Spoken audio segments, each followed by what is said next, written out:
Olá, queridos. Hoje nós vamos falar sobre a doutrina da revelação de Deus, dentro da visão do Antigo Testamento, da teologia bíblica do Antigo Testamento. O Velho Testamento apresenta-se como obra de homens inspirados e orientados por Deus na transmissão da mensagem de Deus. Não se pode defender mais a posição extremista, segundo a qual o próprio Deus ditou palavra por palavra as escrituras sagradas aos seus agentes humanos, que ficaram inteiramente passivos no ato de recebê-las e escrevê-las. Para o leitor cuidadoso da Bíblia, é bem claro que Deus usou os dons, a vontade, a disposição e a capacidade intelectual dos escritores na transmissão da sua mensagem. Mais adiante nós vamos entrar exatamente na questão da revelação, se a revelação foi, a inspiração foi ditada, se foi mecânica, se foi verbal, se ela foi também dinâmica. Então nós temos algumas vertentes, alguns viés nessa linha da inspiração que está associado também à revelação. Primeiro, a gente tem que conhecer o conceito. O que é revelação? Revelação.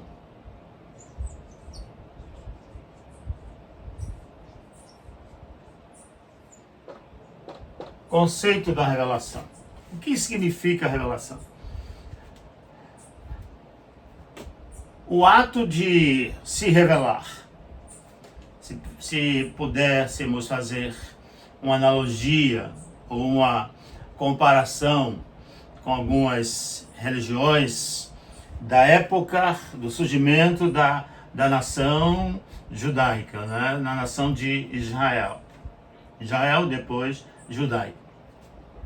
Em relação aos seus vizinhos. Eles criaram os deuses segundo a natureza, segundo os fenômenos da natureza. Foi uma que nós chamamos na linguagem, lá no estudo de gramática, nós chamamos foi uma personificação da ação dos elementos da natureza. Por exemplo, o sol, eles acreditavam, algumas civilizações, principalmente a civilização egípcia, acreditavam que o sol era um deus. O rio Nilo, o jacaré, o macaco, cobra, trovões, o próprio mar eram deuses, a força da natureza. E aí eles criaram a reverência a esse tipo de Deus. Aí surge exatamente a origem em que nós acreditamos, por alguns teólogos defendem, da criação do politeísmo. Politeísmo veio daí, da personificação de poderes, visto na natureza, dos elementos da natureza. Mas no contexto bíblico, a revelação ela é diferente. Ela assume um conceito muito diferente. Foi Deus, Javé, que procurou o homem, que se revelou ao homem. Então a iniciativa da revelação no contexto do Velho Testamento e no contexto bíblico é Deus se revelando ao homem. E o que significa a revelação numa linguagem muito mais objetiva e simples? Significa tirar o véu ou remover a coberta que esconde um objeto para o expor à vista. E nós trabalhamos isso na aula anterior. É descortinar, é tirar a tampa da panela, a tampa que cobre, que esconde o conteúdo do recipiente, e aí ele tira a tampa. Revelação, se revelou. E é interessante que essa palavra revelação ela não é usada muito no contexto do Antigo Testamento. Porque a revelação é uma palavra abstrata, ela é usada muito mais no contexto grego do que no contexto hebraico. No contexto da nação de Israel, era usada o verbo. A classe gramatical mais importante com força era o verbo. Revelar, não substantivo, revelação, mas revelar. Deus se auto-revelou. Deus tirou a coberta. Deus tirou a tampa. Deus removeu o véu. Assim como Cristo fez naquela noite, não é, crucial da crucificação, não é?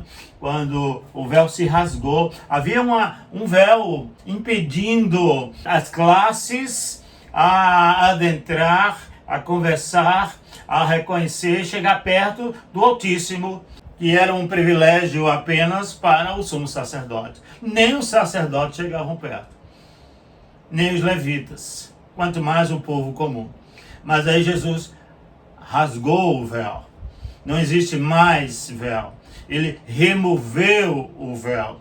E agora nós temos acesso direto. Nós o conhecemos de acordo com a sua palavra. No Antigo Testamento, o conceito limita-se exclusivamente à revelação do próprio Deus e dos mistérios divinos que o homem é incapaz de descobrir. É interessante que o que nós sabemos de Deus é aquilo que Ele quer que nós saibamos. Deus se revelou de uma maneira, nem todas as coisas pertinentes a Javé nós conhecemos. Conhecemos aquilo que é de extrema importância para a nossa comunhão com Ele. E Ele se revelou. Assim como fez, e nós vimos na aula anterior, nós lemos um texto da Bíblia, não é? Em Gênesis, no capítulo 12, ele repete no capítulo 15, capítulo 17, da conversa que ele teve com Abraão, a revelação que ele teve com Isaac, a revelação que ele teve com Jacó. Enfim, Deus se revelou. Deus tira o véu. Deus conversa com esses homens. E eles têm um conhecimento de Javé. Javé se revela de uma forma espetacular para esses homens. A revelação de Deus, outra coisa interessante, nós já temos o que é revelação, não é? Que é tirar o véu, destampar a panela, não é? Remover, nós temos um conceito, mas a revelação de Deus nas obras da criação. Lembram das revelações através da criação, através das escrituras, através de uma revelação especial, que é o próprio Filho, Jesus Cristo? No Velho Testamento não faz distinção especial entre a revelação geral ou natural e a revelação direta aos escritores da Bíblia. Os teólogos têm várias opiniões sobre a revelação de Deus na natureza. Karl Barth afirma dogmaticamente que não há uma revelação geral. Emil Brine, que é um teólogo católico, crê firmemente na revelação divina nas obras da natureza, mas pensa que não é veículo da graça salvadora. Ou seja, ele acredita na revelação da natureza, mas esta revelação, esta criação, a natureza, o cosmo, o universo, não é veículo da graça salvadora. Não salva o homem. O que salva o homem é a revelação especial. É o ápice da revelação de Deus, que é Jesus Cristo. Mas no Antigo Testamento, no Velho Testamento, o pensamento era em Javé. Javé é Salvador, é o escudo, é o provedor, é aquele que nos dá a vitória e deu a vitória várias vezes à nação de Israel. A revelação de Deus nas obras da criação. Na exposição do Evangelho da Graça de Deus em Cristo, o apóstolo Paulo apela em Atos, capítulo 14, do versículo 15 ao versículo 17, e eu vou fazer essa leitura para que possamos entender bem a posição paulina, o autor lucano diz assim: e dizendo, varões, por que fazeis essas coisas? Nós também somos homens como vós, sujeitos às mesmas paixões, e vos anunciamos que vos convertais dessas vaidades ao Deus vivo, que fez o céu e a terra, e o mar, e tudo quanto há neles, o qual nos tempos passados deixou andar todos os povos em seus próprios caminhos. Contudo, não se deixou a si mesmo sem testemunho, beneficiando-vos lá do céu, dando-vos chuvas e tempos frutíferos, enchendo de mantimento e de alegria o vosso coração. Aí nós temos uma visão do apóstolo Paulo sobre a revelação de Deus nas obras da criação. Para Israel, para os judeus, indubitável, inquestionável, Deus como sujeito, como criador deste universo. Ele relata a criação, relata também a manutenção deste povo, deste cosmos, deste mundo, não é? Através das chuvas, dos alimentos, providenciado por Javé. Por isso que ele é o Deus provedor. Também em Romanos, no capítulo 1, no versículo, a partir do versículo 18, não é? Romanos 1, o apóstolo Paulo ratifica a doutrina, não é? Da criação de Deus, ou seja, da revelação de Deus na criação. Quando ele diz, a partir do 18 até o 23, versículo 23. Porque do céu se manifesta a ira de Deus sobre toda a impiedade e injustiça dos homens, que detêm a verdade e a injustiça, porquanto o que de Deus se pode conhecer neles se manifesta. Porque Deus lhe manifestou, porque as suas coisas invisíveis, desde a criação do mundo, tanto o seu eterno poder, como a sua divindade, se entendem e claramente se veem pelas coisas que estão criadas, para que eles fiquem inexcusáveis, porquanto, tendo conhecido a Deus, não o glorificaram como Deus, nem lhes deram graças, antes em seus discursos se desvaneceram, e o seu coração insensato se obscureceu. Dizendo-se sábios, tornaram-se loucos, e mudaram a glória do Deus incorruptível em semelhança da imagem de homem corruptível, e de aves, e de quadrúpedes, e de répteis. Aqui nós temos, mais uma vez, o apóstolo Paulo enfatizando a criação. Que o universo, não há nenhum tipo de justificativa para negar a existência de Deus, para não adorá-lo. É inexcusável. Isso aqui ele está se referindo aos gentios. Mas também, no mesmo livro, ele chama a atenção, no capítulo 2 ou 3 do mesmo livro, ele chama a atenção dos judeus.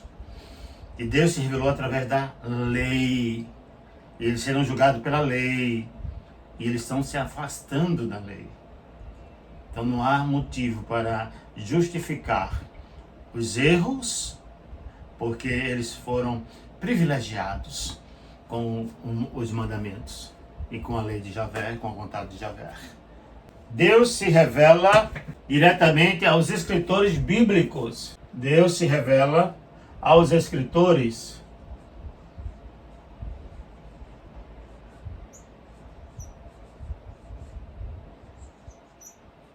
bíblicos. Deus é conhecido segundo o Velho Testamento não porque os homens, nos seus esforços intelectuais, o descobriram, mas somente porque o próprio Deus se revelou. Homens de outras religiões falam das comunicações diretas com seus deuses e das mensagens que deles receberam e transmitiram ao seu povo. Mas é só na Bíblia que se apresenta a revelação no sentido restrito, persistindo e coerente, que apela cada vez mais poderosamente à razão e à natureza espiritual do homem. Aqui nós temos dois elementos fundamentais nos escritores. Nós temos o elemento fé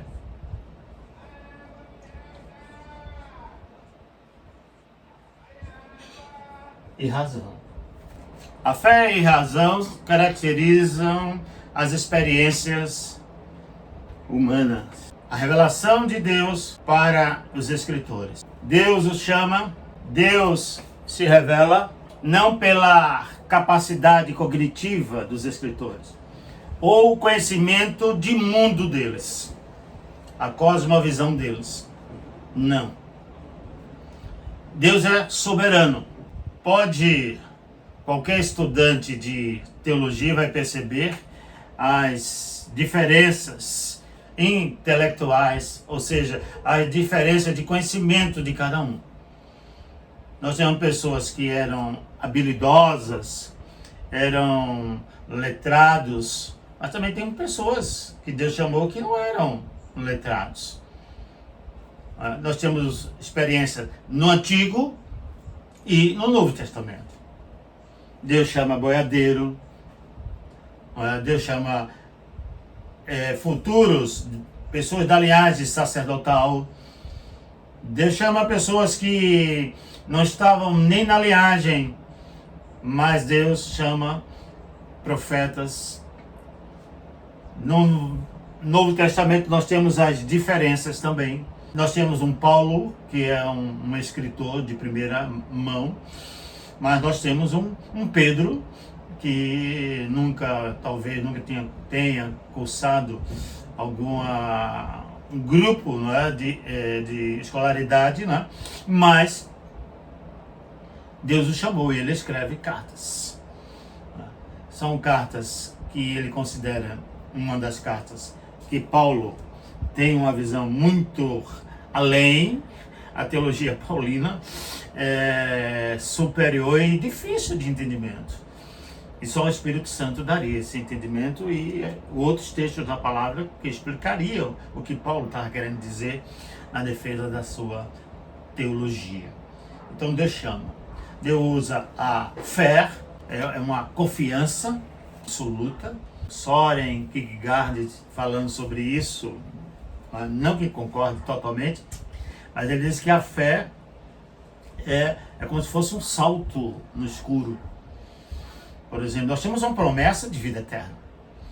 Nós temos uma promessa de vivermos com o nosso Pai Criador, mas nós não temos nenhum relato de pessoas que já foram e conviveram.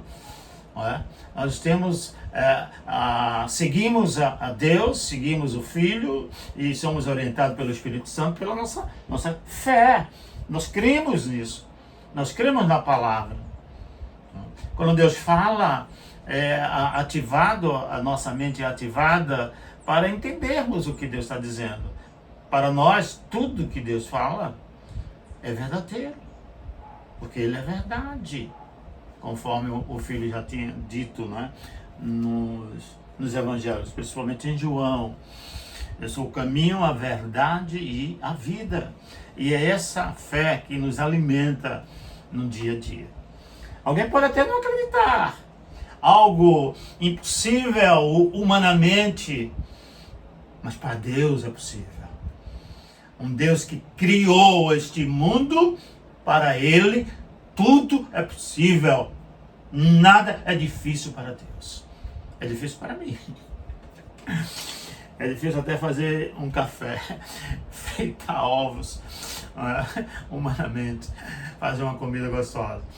Mas para Deus tudo, nada é difícil. Porque Ele é o provedor, Ele é o Criador. Ele é a força motriz, como já dizia Tomás de Aquino, né? É a causa não causada. É a força que move todos, dá movimento a tudo neste mundo. Esse é Javé. Então nós temos a razão. A razão é uma das semelhanças, né? Imagens e semelhanças que nós temos com Deus. É a razão. Não tem outro animal, a não ser o homem, não é? Que tem a capacidade cognitiva de pensar, de idealizar, de somar, de buscar a verdade, de dar suas opiniões. É o homem, então está dentro daqui, dos escritores bíblicos. Deus chama, independente da classe, não é? a qual ele pertence, mas Deus chama e Deus os capacita. É Deus que faz isso. A revelação, outra coisa interessante na revelação, a doutrina da revelação, a revelação da pessoa de Deus no Velho Testamento é incompleta. A revelação é incompleta. Não há em qualquer parte do Antigo Testamento a mínima sugestão de que Deus tenha revelado aos profetas o conhecimento completo da sua pessoa. A mensagem de cada um dos escritores era limitada pela capacidade do autor e pelas circunstâncias religiosas do povo da época. Mas todos os mensageiros de Deus concordam na exposição das verdades eternas da revelação divina. Aqui é uma coisa bem racional, lógica, não é? Que o conhecimento que temos de Javé, de Deus e do seu Filho, Jesus Cristo, nós temos uma experiência ou uma visão, um conceito incompleto. Não é? Nós não sabemos tudo de Javé. Nós não sabemos tudo de Jesus. Mas nós sabemos aquilo que Ele revelou para nós. Que Ele é Criador, que Ele é provedor, que Ele está conosco todos os dias e que Ele nos conduz e que Ele nos dá a vitória e que Ele nos leva para a consagração. Nós sabemos disso. Ele revelou isso. Ele revelou que éramos inimigos dele por causa do pecado, da desobediência, não é? E em Cristo Jesus Ele reconcilia o mundo, em Cristo, na redenção, no sangue que Ele verteu na cruz. O sangue que Jesus verteu na cruz é um sangue que alcança não só os judeus, a nação de Israel, mas o sangue que Jesus derramou na cruz do Calvário é de alcance universal. Qualquer cidadão, cidadã, em qualquer parte do mundo, pode experimentar a salvação. Esse é o conhecimento que nós temos. É um conhecimento que, se confessarmos os nossos pecados, Ele é fiel e justo para nos perdoar e nos purificar de todos os pecados. Esse é o conhecimento que nós temos. E esse conhecimento dado, esse conhecimento através do Espírito Santo, nós estamos preparados para perdoar os nossos irmãos e conviverem com harmonia com os nossos irmãos. Mas é um conhecimento limitado. É o conhecimento que Ele quer, é o conhecimento que Ele derramou para nós e que é suficiente para chegarmos à vitória. Amém? A revelação, outra coisa que nós falamos na aula anterior, é sobre essa revelação. A revelação entre a revelação e a inspiração. Eu até acrescentei revelação, inspiração e iluminação. Coloquei também uma outra palavra, transpiração. Eu acho que vocês devem se lembrar disso. Transpiração. Mas revelação, nós já sabemos o que é uma revelação, não é? Remover o véu, tirar, destampar. E agora eu tenho vamos entrar mais aqui na inspiração e iluminação. A inspiração é o sopro de Deus. Essa palavra, ela é escrita, ela vem do grego, theopneustos. Nós encontramos essa citação em 2 Timóteo, no capítulo, é bom fazermos essa leitura, 2 Timóteo, capítulo 3:16. Diz assim: toda escritura divinamente inspirada é proveitosa para ensinar, para redarguir, para corrigir, para instruir em justiça. Toda escritura divinamente inspirada. Paulo usa essa palavra aqui, theopneustos, que é o sopro de Deus. É essa palavra usada pelo apóstolo São Paulo. O autor Petrino, o apóstolo da igreja, que tem a chave, o líder da igreja do primeiro século, ele também, na segunda carta, no capítulo 1, 21, ele usa também essa expressão. 2 Pedro 1, 21, onde ele diz: porque a profecia nunca foi produzida por vontade de homem algum, mas os homens santos de Deus falaram inspirado pelo Espírito Santo. Então tem uma revelação, a iniciativa é divina, tá certo? Eu tenho a inspiração, que é o sopro de Deus, aos escritores. Eles escreveram inspirado pelo Espírito Santo. E eu tenho agora a iluminação. Aí vamos trabalhar um pouquinho mais sobre a inspiração, porque a inspiração, ela apresenta alguns conceitos ou algumas assim vertentes, né, sobre a inspiração. Por exemplo, alguém pode dizer que a inspiração ela foi mecânica. Deus chama homens e o próprio Deus dita tudo, palavra por palavra. É Deus que é o Espírito Santo que está conduzindo o homem em tudo. Ele só é inspirado. E essa inspiração não é uma inspiração poética, como alguns atribuem, como alguns escritores de livros.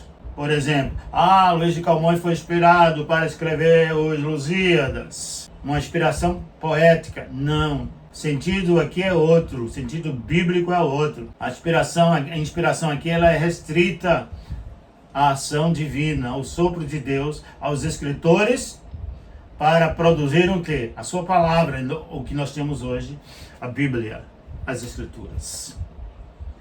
Então nós temos aí uma teoria do ditado mecânico, e alguns vão mais além desse ditado mecânico, lindo no ditado mecânico, é que o próprio Espírito Santo pegou o dedo, não é, a pena, e ele mesmo escreveu, não é, usando apenas a força, não é, humana, só para escrever. Mas tudo era o Espírito Santo que estava fazendo. Essa é uma das teorias do ditado mecânico. Existe também que não há tanta diferença. É a teoria chamada a teoria da inspiração verbal. Modifica a ideia de ditado. A palavra verbal indica que a inspiração chegou a influenciar a escolha de palavras. Inspiração verbal indica palavra por palavra. Nesse caso, qual seria a diferença do ditado? Mas aí eles chamam também de uma inspiração verbal. A ideia, não é? A palavra verbal. Mas também há uma inspiração que nós atribuímos e que nós achamos que seja a mais adequada para a inspiração, é a dinâmica. Nós temos o ditado, nós temos a verbal, que não é diferente, muito diferente, ditado, e nós temos a dinâmica. O que seria a dinâmica? A inspiração dinâmica. A inspiração dinâmica nada mais é do que Deus chama ou chamou os escritores e deu toda a liberdade para que eles escrevessem as Escrituras. Os temas, os assuntos, de acordo com a capacidade de cada um. Por isso que nós vamos encontrar diferenças linguísticas nas Escrituras, livros que são obras-primas, outros livros que é usado uma linguagem muito mais coloquial do que uma linguagem padrão, formal, um grego clássico. Por exemplo, o livro de Lucas, o livro de Hebreus, são livros grego clássicos. Nós temos o livro de João, que não... E se comparar com o Apocalipse, há uma diferença muito grande, não é? Nas palavras usadas ali. Nós temos a questão que influencia muito na composição de um texto, é a questão social. Não é? As oportunidades, por exemplo, tem pessoas que têm a oportunidade de cursar uma graduação, um pós, um doutorado, um mestrado. Vai ter uma linguagem muito mais, muito mais, digamos, sofisticada, erudita, não é? Do que aquele que apenas só tem um primeiro grau. Então a limitação dele vai ser bem visível, bem notada no texto. Perceba a diferença, já foi dito aqui nesse momento aqui, né, dessa aula, que a diferença de Pedro para Paulo, a dificuldade que Pedro tinha de entender, não só Pedro, mas a própria igreja, né? Toda a igreja tinha dificuldade de entender o que Paulo estava pela teologia. Há quem diga que a teologia de Paulo é muito diferente da teologia dos evangelhos e é da própria teologia de Jesus Cristo, né? Alguns vão defender isso. Que Paulo tem uma teologia exclusiva, única dela. Mas tinha o quê? Tinha um conhecimento de mundo, não é? Muito maior do que os demais. Conhecimento de grego, conhecimento de filosofia, teve os melhores professores, teve orientação de retórica, teve orientação na época, matemática, música, que eram as matérias mais apresentadas, oferecidas nos cursos comparando com cursos de graduação de hoje, que era retórica, matemática, filosofia, música, eram trabalhadas essas questões. Ele tinha esse conhecimento. E reconhecido pelo líder da igreja, Pedro. Quando Pedro escreve aqui na segunda carta, capítulo 3, versículo 15 e 16, e tende por salvação a longanimidade do nosso Senhor, como também o nosso amado irmão Paulo vos escreveu. Segundo a sabedoria que lhe foi dada, o conhecimento que ele adquiriu, da formação. Falando disto, como em todas as suas epístolas, entre as quais há pontos difíceis de entender, que os indoutos e inconstantes torcem e igualmente as outras escrituras para a sua própria perdição. Então aqui é um exemplo clássico da questão da inspiração dinâmica. Cada autor usando seus próprios recursos, seus próprios conhecimentos, conhecimento de mundo.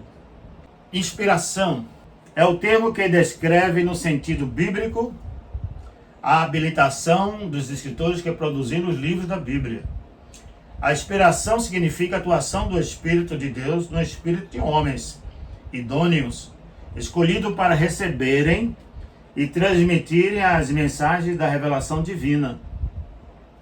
Ora, com estudo cuidadoso do estilo literário e do assunto dos livros do Velho Testamento, escrito através de um longo período da história de Israel, torna-se bem claro que a inspiração foi condicionada ou limitada pela experiência, cultura e a capacidade intelectual dos escritores e pelos seus dons.